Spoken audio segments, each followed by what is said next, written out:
McDonald's may look like a fast food company, but much of its power comes from something customers rarely see: the real estate beneath the restaurants. The Big Mac brings people through the door. The property can keep sending money to McDonald's long after the meal is gone. That distinction changes the way the company should be understood. McDonald's does operate restaurants, develop menus, manage a global brand, and sell food.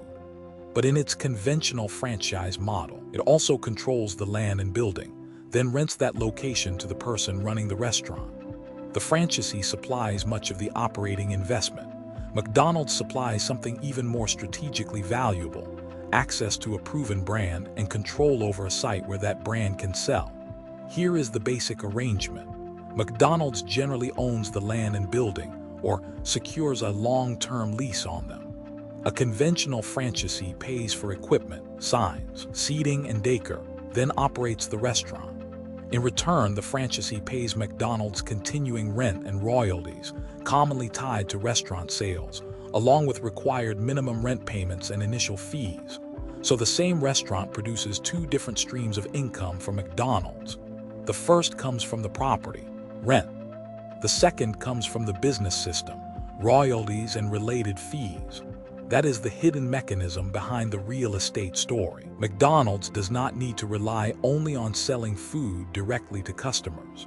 It can monetize the location through the franchise agreement, while the franchisee takes responsibility for running the restaurant and funding much of the physical operation. The arrangement also changes the company's exposure.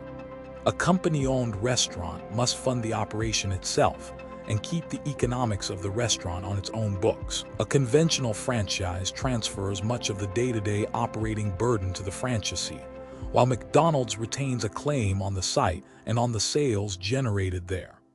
The franchisee is not simply renting a kitchen. That operator is buying the right to use a powerful commercial system.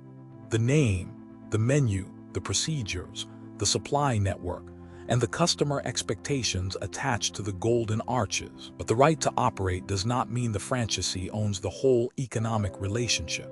The property remains central. A franchisee can operate the restaurant, but McDonald's controls the underlying real estate or the long-term lease supporting it. That control gives McDonald's leverage over the location, the agreement, and the income attached to the site. Most conventional McDonald's franchise arrangements generally run for 20 years. After that period, McDonald's maintains control of the underlying real estate and building. That matters because the property is not merely a temporary platform for a restaurant. It remains an asset that can support future agreements and future revenue. The company's own figures show how large this model has become. At the end of 2025, McDonald's had 45,356 system-wide restaurants worldwide. Approximately 95% were franchised. That means the dominant relationship is not McDonald's hiring and managing every restaurant team itself. It is McDonald's building a system in which independent operators run most locations, while the parent company collects income connected to those locations. In 2025, McDonald's reported total revenue of $26.885 billion. Of that, $16.548 billion came from franchised restaurants. The composition of that franchised restaurant revenue reveals the mechanism more clearly. Rent accounted for $10.442 billion.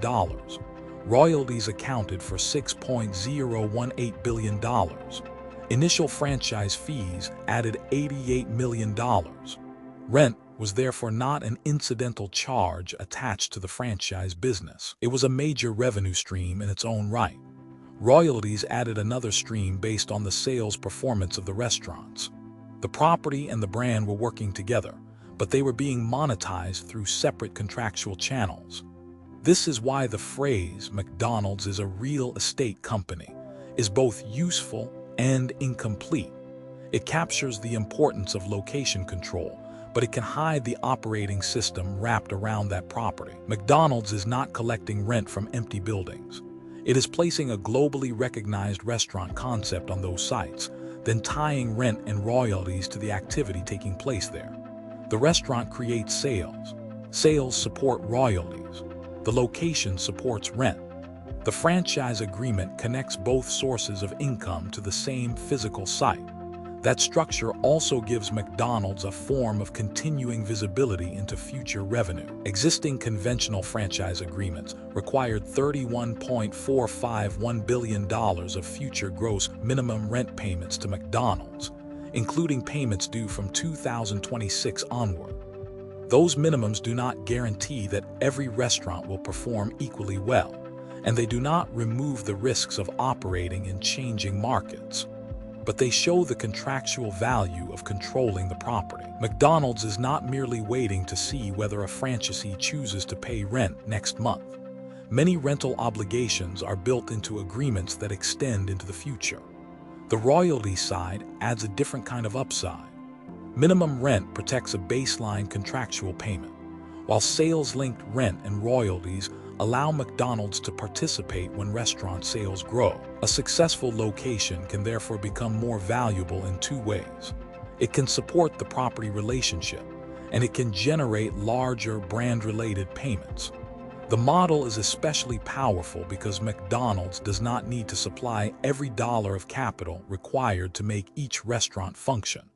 Under a conventional arrangement, the franchisee pays for much of the equipment and the customer-facing build-out. McDonald's retains the real estate position, while the operator commits capital to turning that site into a working restaurant. This division of responsibilities helps explain the company's margins. In 2025, McDonald's reported $13.930 billion in franchised restaurant margins. Franchised restaurants represented approximately 90% of McDonald's restaurant margin dollars. The point is not that franchising eliminates costs or risk. McDonald's still has to protect the brand, support the system, select locations, maintain standards, and manage the real estate relationship. Franchisees can struggle, restaurants can close, and sites can lose their commercial appeal. But the economic design means McDonald's can earn substantial margin from a restaurant without operating every shift inside it. The franchisee supplies local management and much of the physical investment. McDonald's captures rent and royalties through the system it controls. The company's expansion activity also shows why the property network keeps evolving. During 2025, McDonald's opened 2,276 restaurants and closed 396. Every opening involves more than putting a sign above a door. It can extend the reach of the brand while adding another location to the company's franchise and real estate system. Yet the popular version of this story goes too far when it claims McDonald's owns the real estate behind every location. That is not how every arrangement works. McDonald's also works with developmental licensees and affiliates. In those arrangements, the licensees are responsible for operating the business and providing the capital, including the real estate interest. McDonald's generally receives a royalty based on sales. That is a different economic model. The local licensee provides the real estate position rather than McDonald's securing it through the conventional structure. McDonald's still benefits from the brand and the restaurant sales, but it does not follow that McDonald's owns or controls the underlying property in the same way. This distinction matters because it separates the genuine mechanism from the myth. McDonald's real estate power is enormous, but it is not universal ownership of every restaurant site. The company uses different arrangements in different markets, and the conventional franchise model is the one in which McDonald's generally owns or secures the land and building. That flexibility helps the corporation expand without forcing every location into an identical capital structure. Where McDonald's controls the property, it can combine rent with royalties. Where a developmental licensee or affiliate provides the real estate interest, McDonald's can still monetize the brand through sales-based royalties. Either way, the company is designing the contract around what it controls. Sometimes that control includes the site. Sometimes it primarily includes the brand, operating system, and commercial relationship. The genius of the model is not simply that McDonald's found a way to charge rent. It is that the company connected real estate to a repeatable consumer business.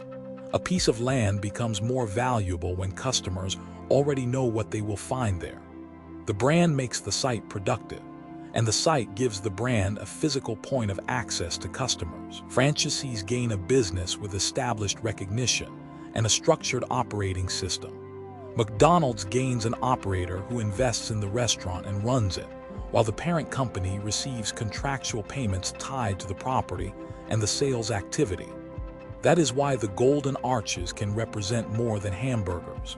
They represent a network of agreements layered onto a network of locations.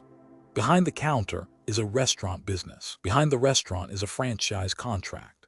And behind that contract, in the conventional model, is a real estate position that can keep producing income across successive operating relationships. McDonald's did not become a real estate empire by abandoning fast food. It became one by making fast food the engine that gives its real estate economic power. The meal attracts the customer. The franchisee runs the operation.